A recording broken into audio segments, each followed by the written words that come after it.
পহেলা March আমাদের সঙ্গে মাননীয় প্রধানমন্ত্রী একটা বৈঠক হয়েছিল। উনি কিছু দিক নির্দেশনা দিয়েছিল আমাদেরকে।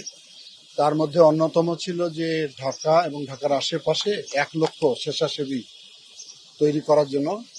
আর একটা নির্দেশনা উনি দিয়েছিলেন যে যদি ভূমিকম্প হয়ে যায় তাহলে আশ্রয়স্থলগুলোকে চিহ্নিত করতে হবে এবং বিভিন্ন বিভাগের বা সংস্থার কাছে ভূমিকম্প চলাকালীন বা ভূমিকম্প উদ্ধার কাজে কি কি ইকুইপমেন্ট রয়েছে তার একটা তালিকা উনি তৈরি করতে বলেছেন। আমরা ইতিমধ্যে বিভিন্ন সংস্থা, বিশেষ করে রেড ক্রিসেন্ট, ফায়ার সার্ভিস এবং আনসার ভিডিপি মিলে আমরা 1,45,000 একটা খসড়া তালিকা ওনাদের কাছ থেকে পেয়েছি।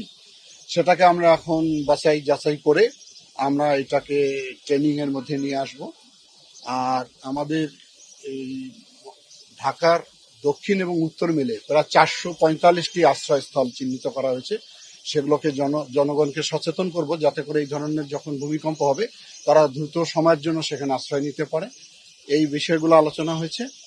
আর উনি আরো কিছু নির্দেশনা দিয়েছেন আমাদেরকে, সেগুলো নিয়ে আমরা কাজ করছি। আমরা হয়তো আবারও ওনার সঙ্গে এই ব্যাপারে মিলিত হব।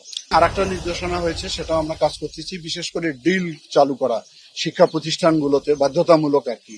আমাদের শিক্ষা কারিকুলামে যে অন্তর্ভুক্ত করা হয়েছে কিন্তু সেটাকে কোনো কোশ্চেন করা হয় না পরীক্ষার ক্ষেত্রে। এটা আমরা বলছি বাধ্যতামূলকভাবে বাচ্চাদেরকে এটা প্রশ্নের মধ্যে আনতে হবে যারা পরীক্ষায় অংশগ্রহণ করতে পারে। এই ড্রিলটাকে বাধ্যতামূলক করবো প্রত্যেকটা শিক্ষা প্রতিষ্ঠানের মধ্যে। ভূমিকম্প হলে কি করতে হবে, অন্য অন্য দুর্যোগের ক্ষেত্রে কি করতে হবে, এবং শিক্ষকদের প্রশিক্ষণ দিব আমরা। মাঠ তো আমরা যে সিটি কর্পোরেশন উত্তর দক্ষিণকে আমরা তালিকা চাই, ওনারা তো লিখিত তালিকা জমা দিয়েছে।